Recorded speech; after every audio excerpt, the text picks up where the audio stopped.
Welcome to Productive Joy with Dr. Christie, where fun meets action.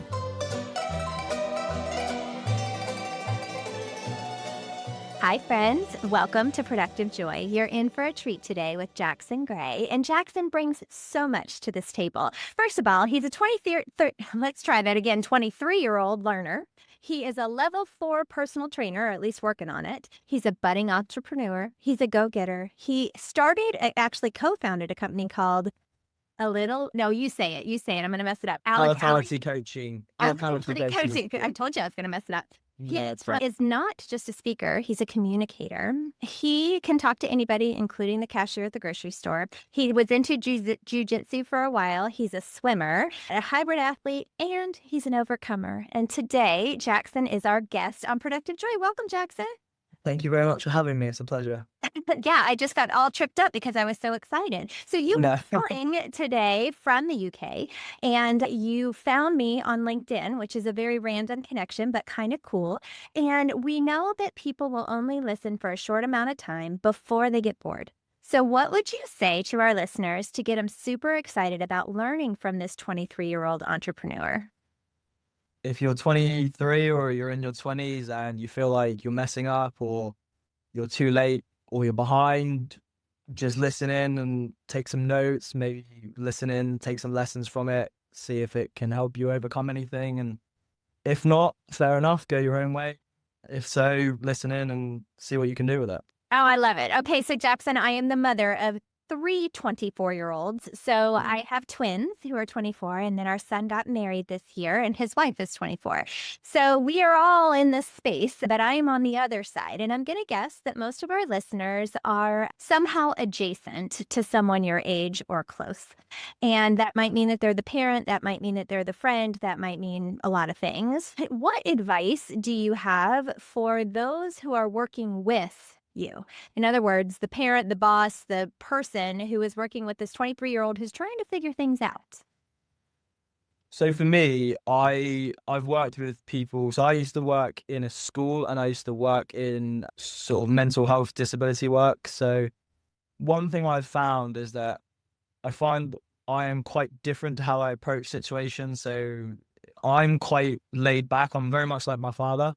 I can be temperamental, but like in situations where I'd say other people find that they're frustrated or on edge, I'm quite calm, I'm quite collective. I'm just sort of like, just let them do their thing. It's kind of like when you take a dog for a walk, like sometimes you're pulling the dog around and you're all this, but they just want to go do their own thing. Like me, I would just let the dog go play wherever, obviously as long as it's safe, but just let them sniff around, just do what they need to do, just let their body be free and like angelic. So I find that, if I'm working with people that I guess struggle with any sort of problem in life, I'd like to pretty much just listen to them. Like I've had a few of my friends recently reach out to me and say, are you free? I'm dealing with something. And one of them, his name's Thurston. He was going through some difficulties and he reached out to me and he wanted to talk about it. And I was very laid back with it because I was like, okay, yeah, this is fine. But I was very shocked because I didn't think he'd be that sort of vulnerable, but it was really nice for me because I was able to just sit there and support him. He's 24, surprisingly. So,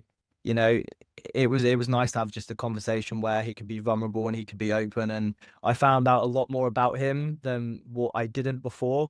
So it was nice and it meant a lot to me that he could trust me with that type of vulnerability to open up and just be himself. And sadly, things didn't go the way he wanted to go. But yeah, big shout out to him because that meant a lot to me. That sort of opened my eyes more to it's showing me that people can trust me, people can open up to me despite, my challenges with myself and how I can be at times. But yeah, that sort of stuff meant a lot to me. And well, and here's the part that I want you to understand is that whether you're 23 or 43 or 83, we don't have it all figured out. Nobody does. And so the fact that your friends are coming to you and they recognize that vulnerability is approachable is beautiful. So well done to you for being that person that people want to seek out. The part that I want to hone in on, though, and I really liked your analogy, is when you take a dog for a walk, if you're keeping them on a super short leash, they're going to pull against you the whole time. But what I heard, and I know this is a total stereotype. I don't want to stereotype your entire generation, but Gen Zers as a whole would like a little longer leash as long as they're safe. Is that accurate? Yeah, no, it's funny because a lot of people will probably laugh at me for this, even my friends, but or anyone that knows me very well. But I find that I'm quite old fashioned. I look at my life and I look at the people around me, and I sometimes sit in a coffee shop and I wonder, like, what is this person doing with their life? Why this? Why that? And again, that's a very controversial thing to say, and that's fine with me. But I just find that a lot of the way the world goes, especially in the UK, like some of the things you see, some of the things you hear, you sometimes just look at it and think like how has the world become so messed up? Like talking like 30, 40 years ago, it was so old fashioned, it was so classy. And I actually recently came a video on Instagram with, I think it was women in the 1960s in the UK, you know, how they would like, it's again a very controversial topic, but like the short skirt and like the revealing tops. Like you'd see the women say like, oh, this is disgusting. And I think again, because it's such a new generation we're in and we're in such a controversial state now, it's like everyone's like, well, you know, you're just insecure if you think a woman can't wear this. And, you know, by all means, wear what you want to wear if it's something you're comfortable in, 100% do it. But I think because of the world we used to live in and the world we now live in, those two worlds are not merged anymore. They're completely separated because we completely come from a new world of thinking, technology. So, you know, it's quite frustrating to see it, but at the same time, like it's very understandable because we can't always live in the past, but it's always nice to, you know, keep those traditional values and those standards and uphold that sort of way of living. Because me personally, like I've been that type of person where I've lost myself in the new generation culture, and I just think like going out clubbing at 18 was not my thing. Then drinking more at my age wasn't a thing because I never originally wanted to drink. My mother was an alcoholic, and she sadly passed when I was very little, but I ended up getting dragged into that world, and I would say, oh, like my friends forced me to go out. But, you know, it takes, when you come to a certain age, you realize that you can't just say, oh, well, I didn't want to go out. I was only going out to impress these people. You have to take accountability to be like, okay, well, I made that choice, whether they wanted me to or not, whether I felt pressured. I still took that choice to go out and do it. But I'm now in that phase where I'm getting older, I'm maturing more. You know, recent events have made me really analyze my life and say, like, okay, like you are responsible. It's no one else's fault. And I don't know if you know Alex Hormozy, he said it best, is like when you point the blame finger inwards, you keep the power and you hold that power. If you start pointing it every other direction, you know, they hold power over you. So, you know, the best way to keep living your life is always point the finger inwards and not give everyone else power. Because I've been that guy and I've done it, and I just realized now I'm just like I'm in a phase now. I'm like I want my own peace. I want my own power. So yeah. Well, Jackson, I would say that most adults, and you are an adult too, but most older adults haven't figured out all of the things that you've figured out in your 23 years. So well done on you. What I heard is, well, I heard lots of different things, but I heard that you are observant to your culture around you. You're recognizing that there is a totally different space now than there was 40, 50, 60 years ago. I blame the internet, right? Yeah. And when I was in college before the internet was a thing. And so recognizing how small the world has gotten and yet how different it is now than it was 40 or 50 years ago. What I also heard were the importance of guardrails and the power of guardrails, right? So when you think about driving a car or playing, you know, bowling or something like that, where there are guardrails, there's something that's stopping you from falling off the edge. And that's, to me, what life needs more of, is space to breathe, right? Space to think, but then something that tells you, okay, now you've gone too far. And it sounds like with what happened with your mother, with going out with friends, you've kind of gotten to the point where you know where your guardrails are. I'm not going to do that. I can do this, but I'm not going to do that. That's pretty wise, sir. Definitely in just period wise. So what do you think people need to hear today that would help them establish their own guardrails? Because you've done it due to circumstance, I think. How can you help other people figure that out? Again, that's a very good question, because I've been saying to Ryan about it, my life coach, and this is something I very much internally struggle with. For me, it's learning when to say no. And again, I watch Hormozy a lot. I watch all these other different entrepreneurial people, and I find that a lot of people that have become very successful were always people that struggled to say no at the time, and then they had to learn that they just had to say no in order to protect their own peace. So for me, I'm one of those people that I struggle to say no a lot. Like I worry way too much about what other people are thinking, and I worry that, they're gonna say something bad or it's gonna like ruin my life in some way. I think all these like profound things, and it reminds me of when I was a kid because I used to suffer with like psychosomatic episodes where I'd go through my early stages of adolescence and all these things, and I'd think every lump and bump was like a cancer, and I'd say to my foster parents like, "Oh my God, I'm dying! Like I need to go to the hospital, like search symptoms." So I think if you're someone out there that struggles to say no, just find whatever makes you happy and find that internal peace to just be like, okay, well, this is what I want and I want to chase after it no matter how I'm feeling, no matter what the consequences are, just like go get it. And in my work with Ryan, we do like group sessions, and there's some people that I've had the privilege of meeting, and they were very much struggling with internal things in their relationships and their day-to-day life, and saying no to certain things. And I always just say, like, despite whatever emotion you're feeling, just keep going. Like, Yeah. that's all you can do. And I think a lot of people, entrepreneurial, non-entrepreneurial, will say you just got to keep going despite how it makes you feel. Just keep going. And I was fortunate enough to meet a very lucky lady after a very heart-wrenching breakup where I thought, I'm never gonna meet anyone else again. I'm cursed. I tried to get out there and I couldn't do it.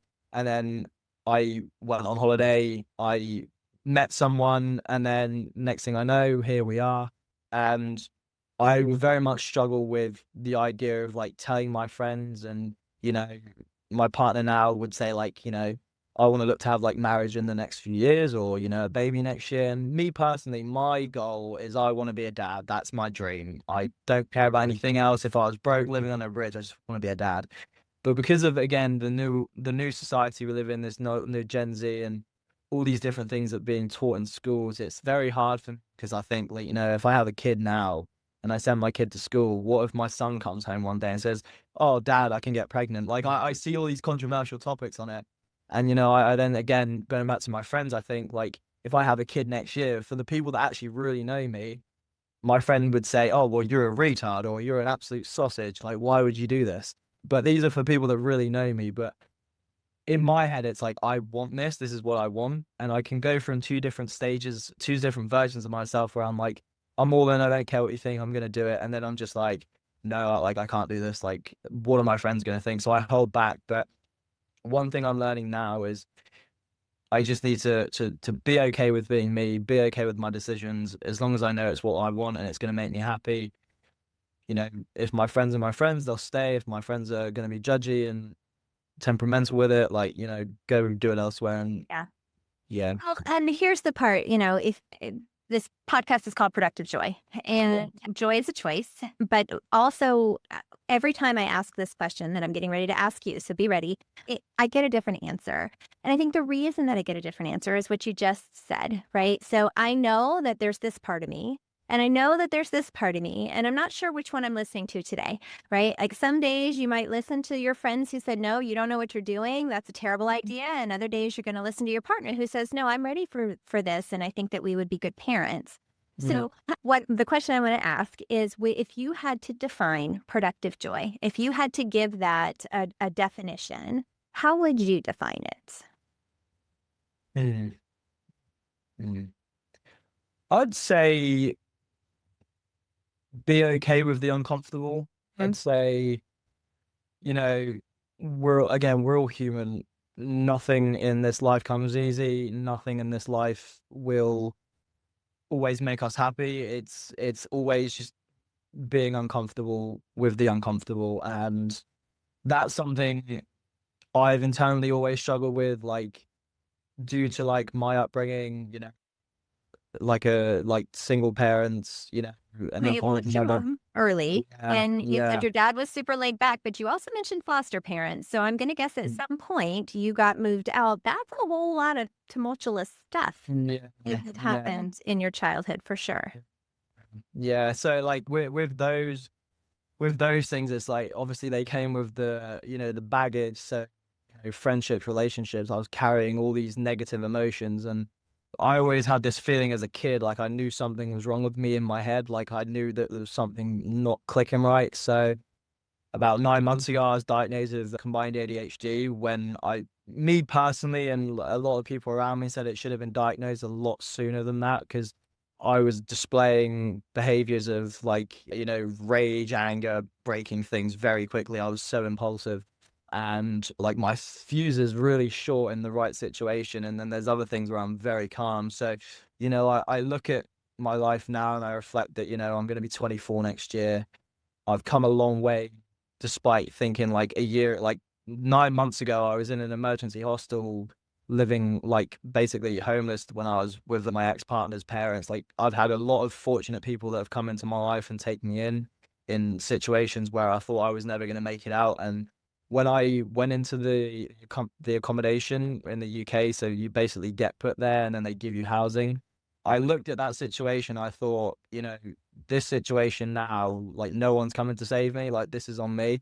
And I had to very much learn very quickly how to like really take accountability for my actions, and realizing, okay, like I've been through all these different situations. I've been through neglect, abuse, trauma. I'm alone. Like no one's here. This is on me. So I had to really like pick my stuff up and say like, this is time, go get it.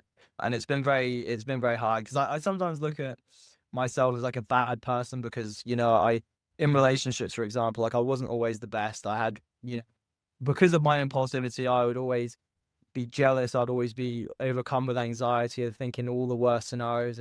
I'd lash out. And I look at some of these situations, and Jay Shetty said it. He said, "Don't judge us by our actions, judge us by our intentions." And that was really, really powerful for me, because even in the right moments where, like, you're trying to make something clear to someone, and, it might come across differently how you say it, other people will take that in a different way, but your intention was there. It's just you gave the approach like differently. So again, yeah, I'm not a perfect human being. I've hurt people, even if it wasn't what I wanted. Like I can't sit here and say, oh, I've had all these different things happen to me, and this is why I did it. I can just say, they have a role to play. This is what happened. I don't condone it. I'm trying to work on it. And, I was recently thinking about it for like the parents out there, and it was so strange that it came to my mind that I don't think it's talked about enough when a parent has to watch their child go through it. And I feel like it's quite surprising coming from a man saying it, but I just found, and I got quite emotional about it, because I think like some of the things that you have to watch your child, you'll like go through with a partner. And I thought to myself, like, I've been that guy where I've said mean things, and I've never hit a woman. I'd never condone that, but like, I've been emotionally abusive. I've been emotional like in so many different ways. So I find that like despite me having those setbacks and me having those moments of like anger and jealousy, it's like how did I make that parent feel to know, say for example, the parents that helped me, we've just helped this guy, and he's somewhat emotionally my daughter for whatever reason he has. And it was quite interesting for me, because my partner before my partner now, she and her family were very understanding of the fact that I had all these problems, and I had a very like a neglectional family. And they very much contributed to the man I'm becoming. They helped me go back to college and get my math qualifications and my English qualification, because I'm a high school dropout. I dropped out at 15, and I look back and I think, these people really helped me, and I did the best I could with what I had at the Yeah. time, despite going through all these challenging circumstances. But I was never a bad person. I was always so overcome with anxiety and jealousy and thinking someone was going to leave. And I do think that a lot of the time, those types of things aren't really spoken about the correct way. I think everyone sort of looks at someone like me and anyone like me that just thought, well, you're a toxic person because you've just made this person feel this way and you've caused this person to do this. It's like, no, we have different, we come from different worlds. So Yeah. Well, it's that trauma-based reaction, and you have certainly had your share of trauma, and that will definitely cause us to react differently. What I like about you, Jackson, is your willingness to learn. You just mentioned I'm a high school dropout, and yet here you are bettering yourself, have a life coach, have people breathing into you something pretty great. And so here on Productive Joy, the goal is always to leave people with something that allows them to create more joy in their space. Because joy is a choice. And when we choose to find it or at least look for it, that's when we'll start to see it. And I'm so glad that you decided to come on here today and to share with us that, you know what, you don't have to have all the answers. And it's okay to not know. What's not okay is to live in that space forever. You should be seeking to get better. And whether it's setting the right guardrails or recognizing when guardrails need to be moved, all of that is really powerful. So I'm so appreciative of all the things that you've shared. I have some rapid fire questions for you, though. Would you be willing to answer them? 100%. Okay. First question. What is your definition of fun? Being unapologetically yourself. Love it. Okay. Unapologetic. I love it. Okay. How do you know that you are showing up as your authentic self? Taking accountability and responsibility. Good answer. Okay. How do you channel your best self on your worst days? Remembering that I'm just human. Yes, definitely. We all are. And I think we forget that most of the time. All right. Final question. You have said some really great things and you've kind of danced around lots of different topics. And by nature, our brains can only hold on to one major thing in a 30-minute time frame. So if you could leave people with one major idea, what would that major thought be? Just be you. Just be you. Yeah. Because you know what? That's the only person we know how to be. Exactly. Yeah. And if you 100%. can figure that out at 23, I'm impressed because it took me about 45 of my 49 years to figure that out. So well done. You're ahead of things for sure. Thank you. Yeah. So listeners, thank you for being here yet again on Productive Joy. And you know that my challenge for you is going to be to figure out what you can grab today so that you can change practice. Because if nothing changes, then you just wasted the last 20 minutes, 30 minutes of your life. And I'm not okay with that. So grab onto something that Jackson said that you can use, whether you're the parent of somebody around 23 or you are the 23-year-old yourself. Set some guardrails, be thoughtful, and today figure out a way to turn fun into action. Hey!